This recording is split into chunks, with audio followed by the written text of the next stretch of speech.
What's up, guys? In this one we're going to be prepping the engine for rebuild and setting up the drive-by-wire ITBs for the BMW Z3 swap. Let's get to it.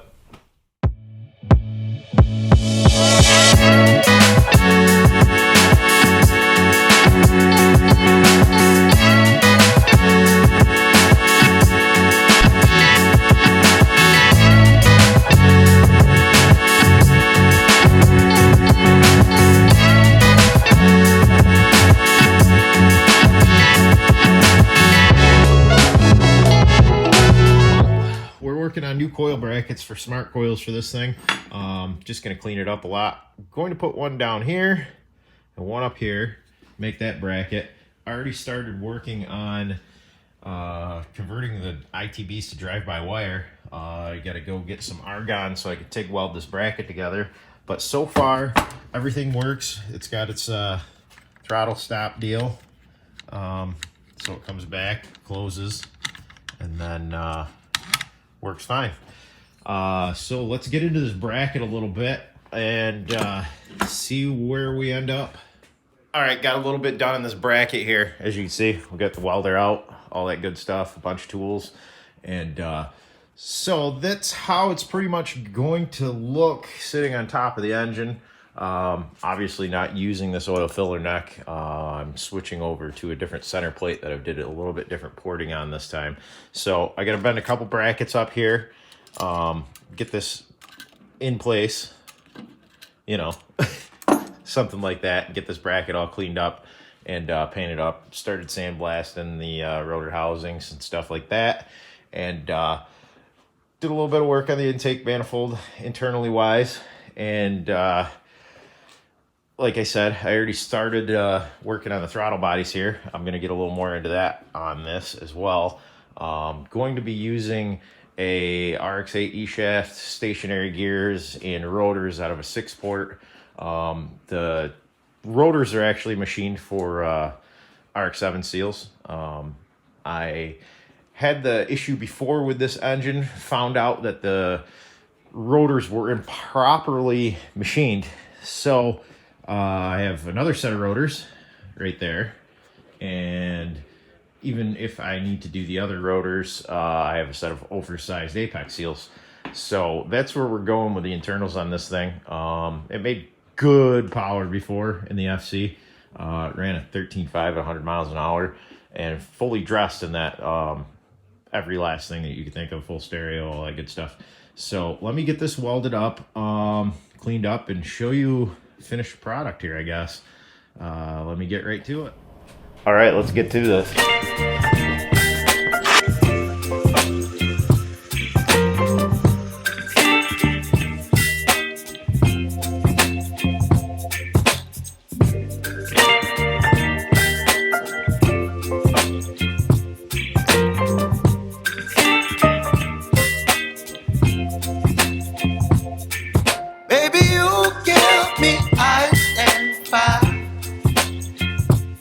Giving me wind and rain, you're some kind of butterfly. Baby, you give me midnight. You whip up my appetite. Don't leave me here high and dry.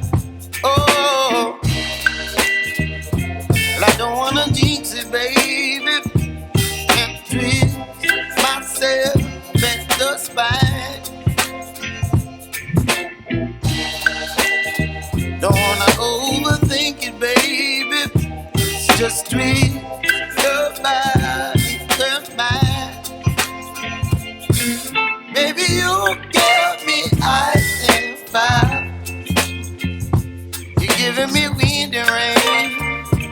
You're some kind of butterfly.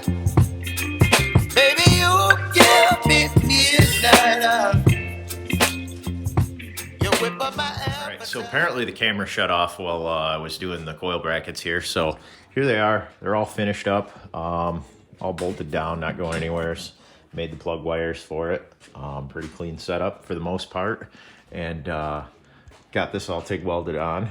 The ITBs, some spacers for the other injectors as we're running RX-8 injectors, and then kind of doing a little mock-up with the fuel line coming off at 6 a.m. Going to come through the center here. Probably mount fuel pressure regulator somewhere off of this bracket, and that'll contain everything on the engine. Be flopping these around. The feed I'm probably going to put on this side and then come up a little closer and snugger and with a bigger fuel line. But started working on the front cover here. Used a turbo one in case I decide to turbo this down the road, but as you can see, I cut the top of this off. I'm going to weld that in.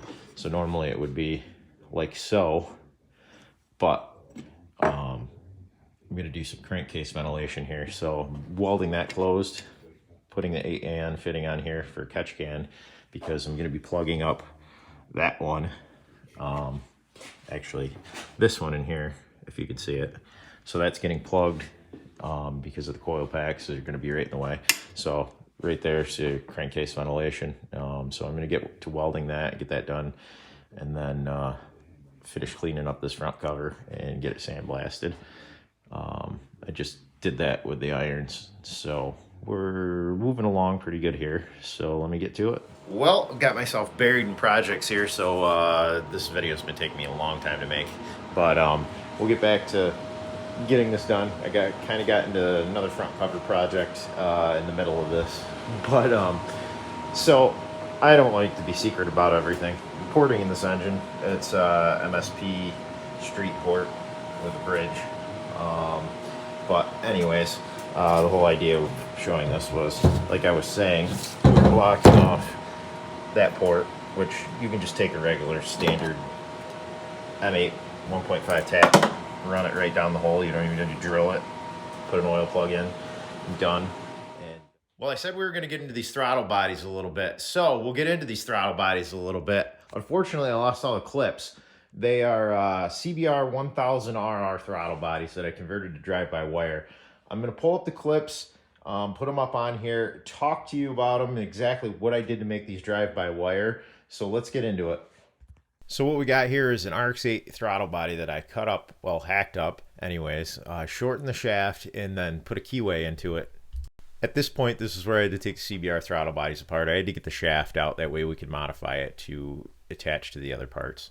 Well, this is the shaft. As you can see, that I did a little bit of modification to the end. You can kind of tell in the picture where I keywayed it. We'll show that a little bit more in a second. As you can see, they fit perfectly together. They're the exact same diameter. Made this real simple, so I didn't have to make any couplers or anything like that. So you can see the keyway slid right into the RX-8 throttle body shaft. This is a shot from another angle, just showing how perfectly they fit together, make life easy. I was really thinking I was going to have to make a coupler and get all involved and adept into this, so this has actually worked out very well. In this shot, you can see where I put the shaft back into the CBR throttle body. You can clearly see the keyway, but on top of the keyway, you can see that it's inset into it a little bit. So the other shaft from the RX-8 throttle body will actually go into the CBR throttle body.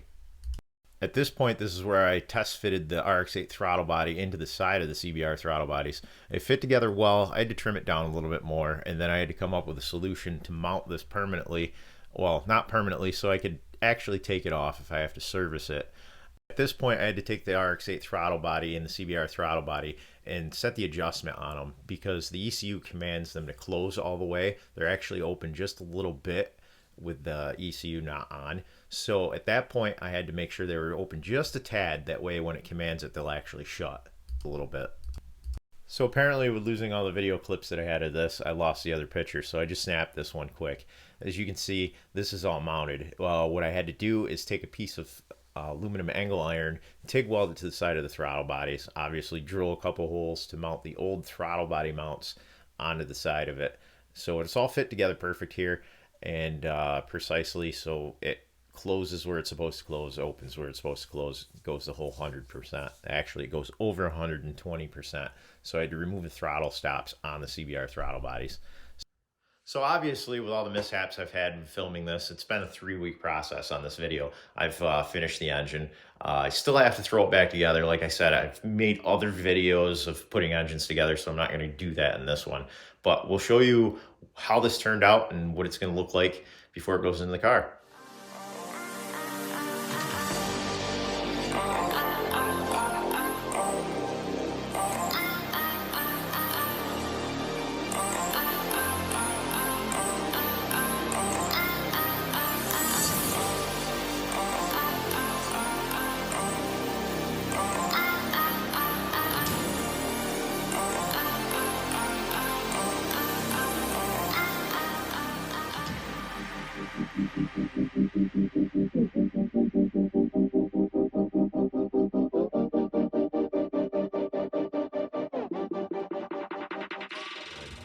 Well, that's it for this one. Thanks for watching. Like and subscribe. Make some comments. If something you want to see in particular that we were working on before that I haven't gotten to in a while, let me know. We'll try to get back to it.